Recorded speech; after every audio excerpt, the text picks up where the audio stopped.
and family affair. We, of course, had to get Gabrielle back to the show, and that's why we did it, actually. We had to wrap up also the fact that the whole Dayhawk, Hope, Destroyer kind of storyline as well. So that's the way we chose to do it. It was difficult, I must say. Family Affair came out of, I knew that we, at the end of the third season, you know, as we were headed into that we were going to have Hope, you know, grown up looking like Gabrielle, and that we were going to, you know, Gabrielle was going to sacrifice herself for Xena.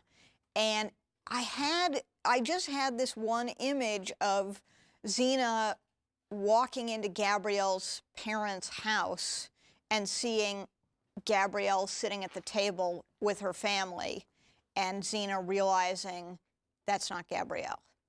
But Herodotus, you heard my father.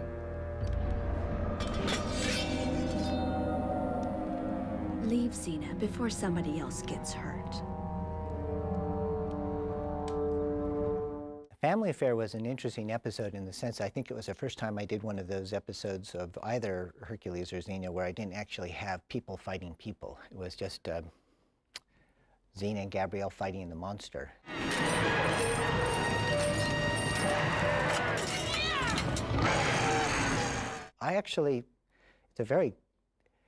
The setup for the story is very complicated, and I had been away from New Zealand for about 3 years since I had directed the Xena pilot and hadn't followed the show for a while.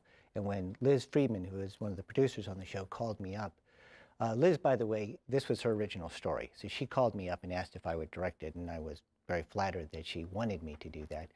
Liz was terrific. She'd never, to my knowledge at least, written an episode of television before, but the cool thing about Liz is she just had Xena in her soul. When she described the plot to me, I was kind of outraged. I said, "What have you been doing to these characters? Gabrielle has a daughter who looks just like her, and the daughter has a child that's a monster, so Gabrielle's a grandmother." I was very concerned. But when I got the teleplay that was written by Chris Mannheim, I was really delighted. I was surprised that it was as engaging as it was. Chris was fantastic because I had come with this general notion of a story, but I had really, it was the first time I ever wrote anything, I mean, outside of, you know, high school. And so she was great about letting me take a stab at stuff and then really helping me get through the hard part, you know, because after the initial flurry of inspiration, then it's all pretty much misery from there on in. So we worked on this story together, and then also when it came to script, she was generous enough to let me take a first crack at a few scenes, and that was those were the first scenes I ever wrote.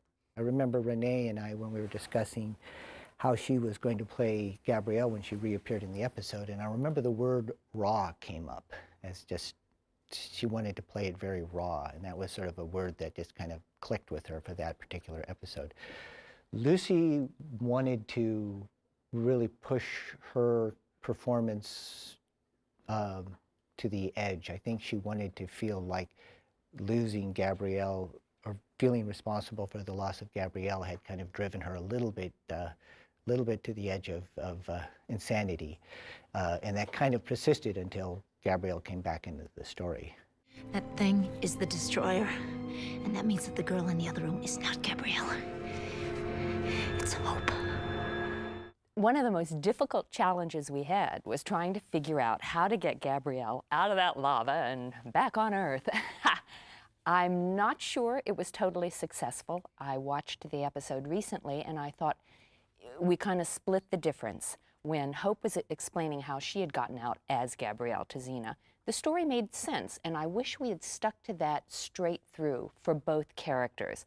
Yeah, Gabrielle getting out of the lava pit was a source of considerable discussion, misery, insult hurling, ridicule, because, you know, at the end of the season, we thought, wow, this will be really dramatic. We're going to throw her and Hope into the lava pit. Well, none of us ever thought about how we were going to get her out and what the explanation about how you dump somebody into a lava pit and then have them be able to survive that.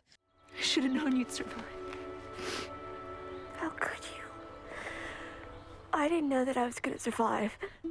Convincing the audience that it was really Gabrielle in the beginning when she's reintroduced in the marketplace was actually, I mean, the character of Hope is supposed to be very clever. So the thought was that Renee would just play the character like she was Gabrielle, and we wouldn't actually alter that until, well, really, it wasn't until the middle of the attack in the barn when the monster first appeared, and then we only hinted at it, and we really didn't kind of start changing the way she would play the character until after it was revealed who she was. Gabrielle? I can't believe it. You're alive. You're here. You're here. The mother and son relationship between the Destroyer and Hope is that's another one of my favorite things about this episode, is that I also from early on knew that I liked the idea of this creature who all he wants is to be embraced, to be physically embraced by his mother. Hope's relationship with her son is a little problematic. I mean, first of all, it was impossible for him to get physically close to her without harming her. But secondly, I don't think Hope had a lot of love in her for anyone. I think Hope's agenda was her father, Dayhawk's agenda, and she was willing to use her son to accomplish it. And if it meant the death of her son, well, so be it, basically. Stop it.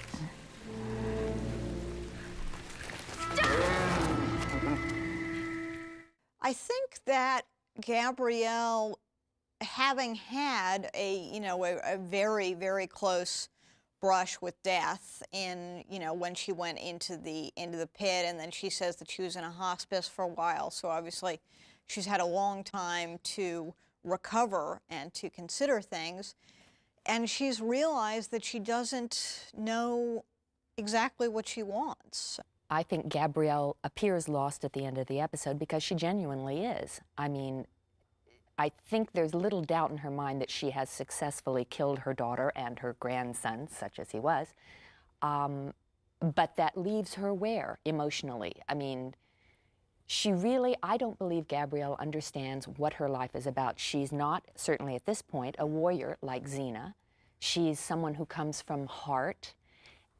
And I think she's having a problem reconciling the two and finding her way in the world. She knows that she cares about Xena, and she knows that she believes in the work they do, but I think she knows that it's much more inherently Xena's path that she's found herself on than her own.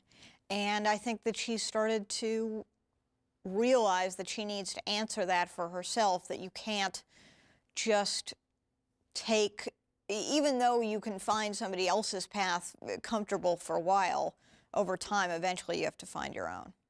The fourth season for Gabrielle was all about her search to find her way in this world. Her renouncing violence and trying to find a way to live in the world and be part of the world without having to take part in Xena's violence. Well, that made for the entire fourth season arc emotionally for Gabrielle. I'm searching for answers too. But how we look for them doesn't matter, as long as we look for them together.